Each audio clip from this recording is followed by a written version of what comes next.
Hello అండి విజ్ఞాన్ గారు. Lady Aghori మొన్ననే మాట్లాడుకున్నాం కదా మనం. ఆమె బయటకు వచ్చింది, శ్రీవర్షిని ఆమెను వదిలేసి వెళ్ళిపోయింది. నా గుండెకాయ నా చిన్ను చిన్ను అంటే శ్రీవర్షిని అంట, మళ్ళీ ఎవరు అనుకోగలుగుతారు మీరు. వెళ్ళిపోయింది ఇలా రకరకాలుగా కొన్ని వీడియోస్ మస్తు వైరల్ అయ్యాయి. అప్పుడు మీరే చెప్పారు కదా అవన్నీ పాత వీడియోస్, ప్రస్తుతానికి ఆమె జైల్లో ఉంది. అసలు తను బయటకు వచ్చిందంటేనే ఒక వార్త, ఆ వార్తే బయటకు రాలేనప్పుడు తను ఎట్లా శ్రీవర్షిని కాదంది అవునన్నది అంతా ఫేక్ అనుకున్నా.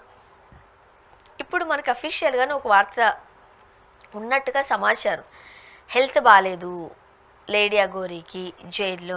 సాధారణంగా ఇన్ని రోజులు ఉంటే సిక్ అవుతారు, అట్మాస్ఫియర్కి కావచ్చు, ఫుడ్కి కావచ్చు కదా. ప్రస్తుతం ఏంటి, ఎలా ఉంది లేడీ అఘోరి సిచ్యువేషన్, హెల్త్? బేసిక్గా ఒక మగవాడిని జైల్లో వేశారు అనుకుందాం. సాధారణ మగవాడు జైల్లో వేశారు అంటే వాడిని అంటే అండర్ ట్రయల్ లేకపోతే శిక్ష, బయట వాతావరణానికి దూరంగా ఉంచడం, వాడిలో మార్పు వచ్చేంత వరకు వాడిని అక్కడ ఉంచడం, ఏదో తీర్చిదిద్ది పంపడం. వాడు నిజంగా మారితే ఆగస్టు 15థ్కో ఎప్పుడో విడుదల చేయడం. ఇక అండర్ ట్రయల్ అంటావా, వీళ్ళని వదిలేస్తే మళ్ళీ దొరుకుతారో లేదో అన్న భయంతో ఉంచుతారు మగవాడికి. అదే మగవాళ్ళల్లో కొంచెం ఏజ్ పైబడిన వాళ్ళని ఏం చేస్తారు, ఇప్పుడు ఫర్ ఎగ్జాంపుల్ అవినాష్ రెడ్డి వాళ్ళ నాన్న భాస్కర్ రెడ్డి గారు, అవును, ఆయన వెన్నులో ప్రాబ్లం ఉండే, డిస్క్ ప్రాబ్లం. అలాంటి వాళ్ళని హాస్పిటల్లో పెట్టి, అంటే జైల్లో హాస్పిటల్లో పెట్టి చూస్తారు. అంటే కొంచెం కుంటి వాళ్ళు కానీ లేకపోతే ఫిజికల్ హ్యాండిక్యాప్డ్ వాళ్ళు కానీ ఏదైనా నేరారోపణలు వచ్చినప్పుడు, వాళ్ళు చేశారో లేదో తర్వాత సంగతి కోర్టు చెప్తుంది, ఆరోపణలు వచ్చినప్పుడు వాళ్ళని జైల్లో వేయాల్సి వచ్చినప్పుడు హాస్పిటల్లో వేస్తారు, వాళ్ళని టేక్ కేర్ చేసుకుంటారు. వాళ్ళకి సంబంధించి ఓకే. నవ్వు ఆడవాళ్ళు జైల్లో వేయాల్సి వస్తే, యంగ్ అయినా ఓల్డ్ అయినా ఆరోగ్యం బాగున్నా బాగాలేకున్నా ఆడవాళ్ళు అంటేనే వాళ్ళకి కొంచెం పర్సనల్ ప్రాబ్లమ్స్ ఉంటాయి, శానిటరీ ప్రాబ్లమ్స్ ఉంటాయి. అన్ని ఫెసిలిటీస్ జైల్లో ఉండవు కదా బేసిక్గా. సో అట్లాంటి మన ఇంట్లో ఉన్నట్టు మనం ఒక దానికి అలవాటు పడినట్టు అస్సలకే ఉండదు. అవన్నీ వదిలేద్దాం, ఇంకా అడవిలో ఏమీ లేకుండా బ్రతికినట్టే సింపుల్గా. అప్పుడు ఆ శానిటరీ ప్రాబ్లమ్స్ వల్ల వాళ్ళకి కొన్ని స్కిన్ ఎలర్జీస్ ఇలాంటివి కూడా వస్తాయి, కొన్ని ప్రాబ్లమ్స్ వస్తాయి, అరుదైన కొన్ని వ్యాధులు వస్తాయి, చెప్పలేము వాటిని. నెక్స్ట్ అంటే కానీ లేడీ అఘోరికి శానిటరీ ప్రాబ్లమ్స్ వచ్చే అవకాశం ఉందా? లేదు, ఇప్పుడు అక్కడికే వస్తున్నా. ఇప్పుడు ట్రాన్స్జెండర్స్ గురించి మాట్లాడుకుందాం. ఓకే. ట్రాన్స్జెండర్స్ ఏంటంటే సర్జరీలు చేసుకొని వస్తారు. కొంతమంది అప్పుడే సర్జరీలు చేసుకొని జైలుకి వచ్చిన వాళ్ళు ఉంటారు, కొంతమంది సర్జరీలు అయ్యి కొన్ని ఏళ్ళ తర్వాత కూడా ఏదో నేరం మీద జైలుకి వచ్చిన వాళ్ళు ఉంటారు. అలాంటి వాళ్ళకి ఏమవుతుంది అంటే some kind of skin infections ఉంటాయి. రెగ్యులర్గా తినే ఆహారంలో తేడాలు రావడము, వాటర్లో తేడా రావడము, ఏదో రకంగా కొన్ని కైండ్ ఆఫ్ ఎలర్జీస్ ఉంటాయి. ఈవిడికి ఏంటంటే 2 సార్లు సర్జరీ జరిగింది ప్రైవేట్ పార్ట్ దగ్గర. సో దానికి తగినటువంటి నర్సింగ్ అవసరం, ఆ క్లీనింగ్ కానీ వాట్ ఎవర్, అవన్నీ నీకు జైల్లో అవైలబిలిటీలో ఉండవు. ఎవరికి అవైలబిలిటీలో ఉంటాయి అంటే ఇప్పుడు అమ్మాయి కానీ అబ్బాయి కానీ ట్రాన్స్జెండర్ కానీ బయట వీళ్ళకంటూ ఎవరో ఉన్నారు, కొంచెం కొద్దో గొప్ప ఉన్నారు అనుకుంటే వాళ్ళు ఏం చేస్తారు, వీళ్ళ అకౌంట్లో ఒక డబ్బులు వేస్తారు, లోపల వీళ్ళు టోకన్ రూపంలో వాటిని తీసుకొని ఈ శానిటరీ ప్యాడ్స్ కానీ వాటర్ బాటిల్స్ కానీ, ఇక్కడ ఫుడ్ నచ్చకపోతే క్యాంటీన్లో ఇడ్లీ దోశ కానీ ఓ బిస్కెట్ ప్యాకెట్ ఒక మామిడి పండు కొనుక్కుంటారు డబ్బులు ఉంటే. లేకపోతే అవి ఏం చేయలేం ఎవరు వేయకపోతే. లేడీ అఘోరి ఇప్పుడు ఈవిడకి బయట నుంచి ఎవరు వచ్చి మొన్నంటే వాళ్ళ పేరెంట్స్ వచ్చారు, వాళ్ళ మొహాలు చూస్తే పాపం వాళ్ళకి ఛార్జీల కన్నా ఉన్నాయో లేవో అనిపించింది. మరి ఈవిడ ఇచ్చిందో లేదో మనకైతే తెలియదు, కానీ వాళ్ళు అలాగే ఉన్నారు కదా. కానీ మరి లేడీ అఘోరి ఫినాన్షియల్ గా మంచి సెటిల్డ్ ఉన్నప్పుడు చూసుకున్నారో తెలియదు, కానీ మరి వాళ్ళు ఒక్క నిమిషం అమ్మా, అఘోరిని హౌస్ అరెస్ట్ చేసినప్పుడు వాళ్ళు ఇల్లు చూపించావు కదా, ఆ పాక ఎలా ఉంది? అవును, అదే మరి నువ్వు ఇన్ని లక్షలు సంపాదించినప్పుడు ఎవరో అడ్రస్ లేని శ్రీవర్షినికి వాళ్ళకి వీళ్ళకి పెడుతున్నావు, సరే ప్రేమ దోమ అని చెప్పేసి. సొంత వాళ్ళకు ₹1 పెట్టుకోవచ్చు, నష్టమేం లేదు.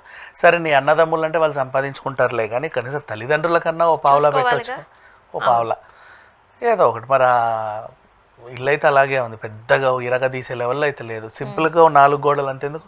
ఇప్పుడు గంగవ్వ కట్టుకుందా చిన్న ఇల్లు, అవును, ఓ 10 లక్షల్లోనే అయ్యింది నన్ను అడిగితే, కాస్త అటు ఇటుగా. ఆ మాత్రం దానికి ఇప్పుడు ఒక పూజకే కానీ 10 లక్షలు వస్తున్నాయి, ఆ మాత్రం దానికి కూడా కట్టిపోవచ్చు తప్పులా. మరి నువ్వు స్లాబ్ వేయకపోయినా రేకులు పెట్టైనా ఆ మాత్రమే కట్టివ్వచ్చు. బట్ వాళ్ళైతే అలా లేరు. వచ్చిన వాళ్ళు కూడా పాపం ఛార్జీలకు పెట్టుకొని వచ్చారో లేదో తెలియదు, ట్రైన్లో వచ్చారో లేదో తెలియదు, ఎక్కడ ఏ లాడ్జిల్లోన్నా ఉన్నారో అంత స్తోమత ఉందో లేదో, లేకపోతే ఏ బస్ స్టాండ్లో పడుకొని వచ్చారో తెలియదు, అట్లాగే ఉన్నారు. సో వాళ్ళ ఈమెకి బాగుండమ్మా అని ఒక 5,000 10,000 వేసి వెళ్ళేలాగైతే లేదు. అయినా సరే వేసి ఉండొచ్చు, తప్పులేదు. ఓ ముక్కు పుడకో చౌకమ్మ అమ్మి కూడా పాపం లోపల ఉంటుందిలే అని వేయొచ్చు.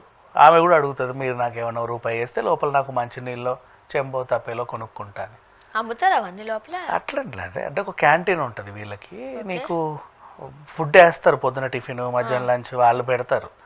వద్దు అనుకుంటే అక్కడ క్యాంటీన్లో నువ్వేమైనా కొనుక్కోవచ్చు, సమోసో లేకపోతే ఓ పఫ్ఫో ఓ బిస్కెట్. బిర్యానీలు కూడా ఉంటాయి? మరి ఆ లెవెల్లో ఉండవులే. ఉండవా? ఇక జైలు ఎందుకు? సో అట్లా అంటే ప్రైవేట్ క్యాంటీన్ భోజనంలో ఏవో ఉంటాయి. ఇప్పుడు వీడు ఇడ్లీ పెడతాడు నీకు, ఈరోజు నాకు ఇడ్లీ తినాలని లేదు, ఆ క్యాంటీన్లో వడో బోండో ఏదో దొరుకుద్ది కదా, అది కొనుక్కుంటాం. ఇట్లాంటి ఫెసిలిటీస్ ఉన్నప్పుడు అవి చేసుకుంటారు. కానీ ఇప్పుడు తనకున్న ప్రాబ్లం ఏంటి, మెడిసిన్స్ నాట్ అలౌడ్ జైల్లోకి. నువ్వు స్పిరిట్ కావాలి అన్నా లేకపోతే ఏం కావాలన్నా నాట్ అలౌడ్. ఎందుకంటే అవి నువ్వు ఎక్కడ తాగేసేస్తావని నీకు ఇవ్వరు. బికాజ్ నీ మీద ఆల్రెడీ నేను సచ్చుతా అన్న ఆరోపణలు ఉన్నాయి కాబట్టి. నిజమే. నీకు ట్యాబ్లెట్ ఇవ్వరు, తుడుచుకుంటాను అంటే స్పిరిట్ ఇవ్వరు, ఇంకేమైనా అసలు వాళ్ళకి ఒక ఏది ఎవరేమో కదా, వాళ్ళు ఫ్రీ హ్యాండ్స్తో ఉండాలి. ఏదైనా ఉంటే కొంచెం ఫుడ్ వాళ్ళు పెడతారేమో, తినాలేమో అంతే. ఎందుకంటే తాడు ఉంటే నువ్వేం చేస్తావో తెలీదు, బ్లేడ్ ఉంటే ఏం చేసుకుంటావో తెలీదు, ఫ్రూట్స్ కట్ చేసుకుని తింటారంటే చాకిస్తే నువ్వు దాన్ని ఎట్లా ఉపయోగిస్తావో తెలీదు. సో ఎవరు ఇట్లాంటి టైంలో అగోరికి ఏంటంటే డబ్బులు ఒకవేళ ఎవరైనా పొరపాటున వేసినా ఆ ప్రైవేట్ పార్ట్స్ దగ్గర వచ్చే బ్లీడింగ్ అయినా లేకపోతే ఇన్ఫెక్షన్ అయినా దేనైనా దాన్ని క్లీన్ చేసుకోవడానికైనా మందులు వాడడానికైనా సరే ఫెసిలిటీ లేదు. కానీ అక్కడ డాక్టర్స్ ఉంటారు కదా, బ్రహ్మాండంగా ఉంటారు. మరి వాళ్ళ బాగా ఇబ్బందికరం ఉందనుకో, హెల్త్ ఇష్యూ వస్తే వెంటనే డాక్టర్స్ దగ్గరకు వచ్చి ఆ నర్సింగ్ అవంతా చేస్తారు కదా, హ్యాపీగా చేస్తారు. ఇప్పుడు నీకు డాక్టర్ వచ్చాడు, చూశాడు, నువ్వు నీరసంగా ఉన్నావు, ఈ టాబ్లెట్ వేసుకో అంటారు. నువ్వు వేసుకునేది లేని కూడా వాళ్ళకి తెలియదు కదా. ఓకే, నువ్వు కొంతమంది కావాలని నీరసంగా యాక్టింగ్ చేస్తున్నారు, నీరస పడే వాళ్ళే ఉంటారు. ఎవరు అంటే మన కేజ్రీవాల్ జైలుకి వెళ్ళినప్పుడు కావాలని మామిడి పనులు ఎక్కువగా తిని షుగర్ లెవెల్స్ పెంచుకొని అడ్డం పడ్డాడు. అంటే తినొద్దంటే తిన్నాడు, మరి మీరు తినకూడదు అన్నది తిన్నాడు. మరి అప్పుడు ఎందుకు అట్లా చేశాడో మనకి తెలియదు.